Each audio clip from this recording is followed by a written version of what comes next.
Assalamualaikum warahmatullahi wabarakatuh. Alhamdulillah wassalatu wassalamu ala Rasulillah wa ala alihi wa ashabihi wa man tabi'ahu wa man walah.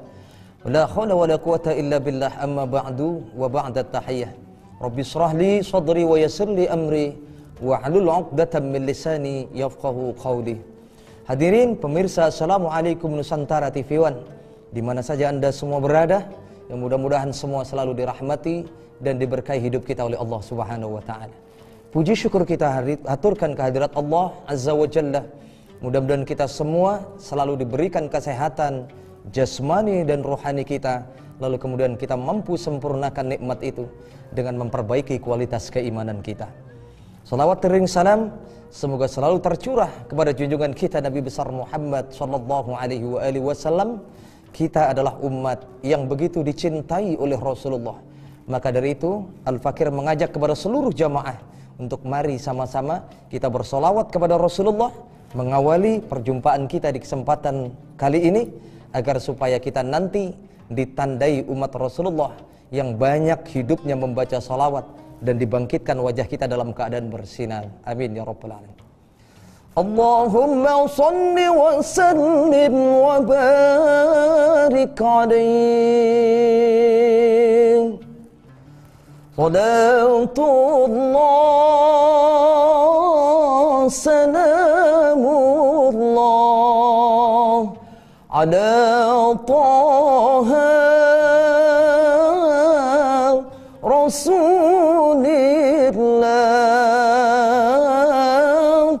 Salatullah salamullah ala yasin habibillah. Tawassalna bismillah wa bil hadi rasulillah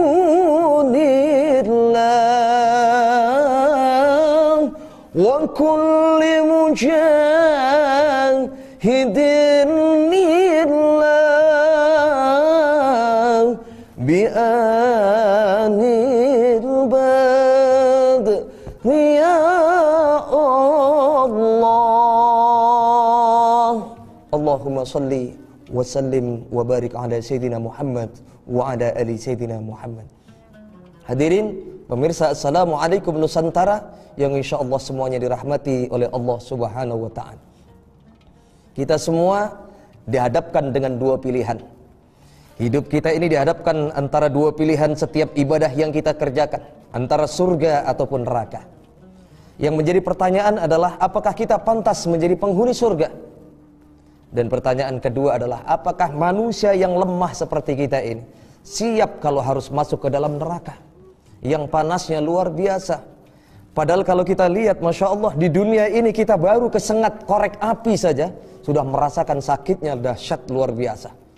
Kita lihat perkantoran, rumah-rumah yang kebakaran, apinya begitu besar. Padahal subhanallah, itu hanya asap yang ada di neraka yang Allah kirimkan untuk di dunia ini. Bagaimana dengan panasnya api neraka nanti? Maka dari itu, kalau kita ingin masuk ke dalam surga, yang menjadi pertanyaan besar bagi kita adalah, pantaskah kita masuk ke dalam surga? Sudahkah amal kita cukup untuk memasukkan kita masuk ke dalam surga? Tentunya jawabannya adalah tidak. Tidak seimbang amal kebaikan kita dibandingkan dosa-dosa kita kepada Allah Subhanahu wa ta'ala. Maka dari itu, pasti kita masih ingat ulama sufi yang sangat termasyhur, yang sangat tersohor. Beliau tidak lain adalah Abu Nawas. Beliau menyampaikan dalam sebuah syair yang begitu luar biasa. Dan kalimat ini pun, syair ini pun merupakan sebuah doa yang beliau panjatkan untuk merayu Allah, mengambil perhatian Allah agar supaya beliau dimasukkan ke dalam surga. Tentunya kita masih ingat syair yang diciptakan oleh Abu Nawas. Ilahi las tunil firdausi a'la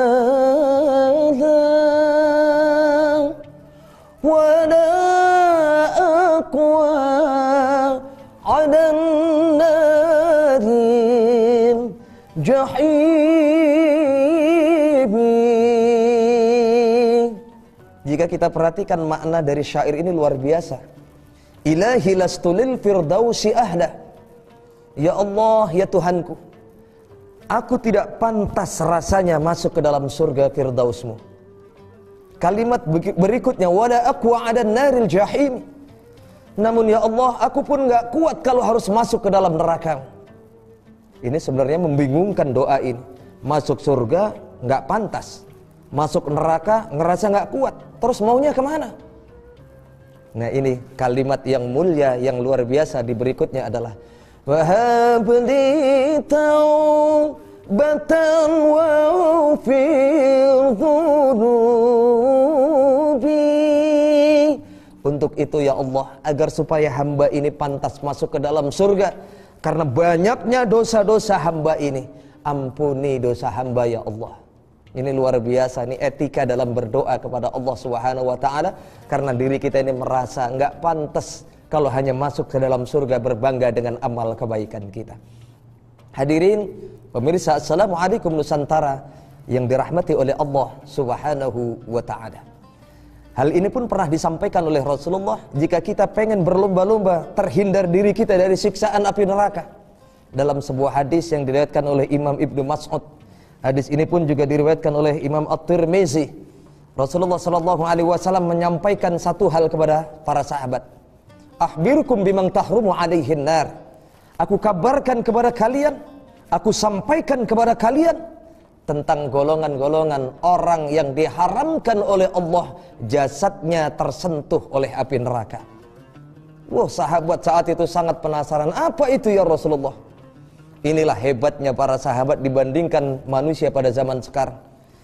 Disampaikan ayat-ayat tentang surga, ayat-ayat tentang iming-iming janji Allah bagi orang-orang yang melaksanakan perintah-perintah Allah. Tidak sedikit di antara kita yang mungkin cuek saja, pengen masuk surga, tapi begitu diberikan ayat-ayat tentang luar biasa kenikmatan yang ada di dalam surga, namun tetap saja tidak bertambah amal kebaikannya.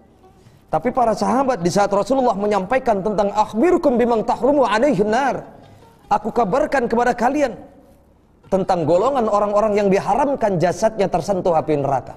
Dan tentunya ini adalah cita-cita orang yang beriman.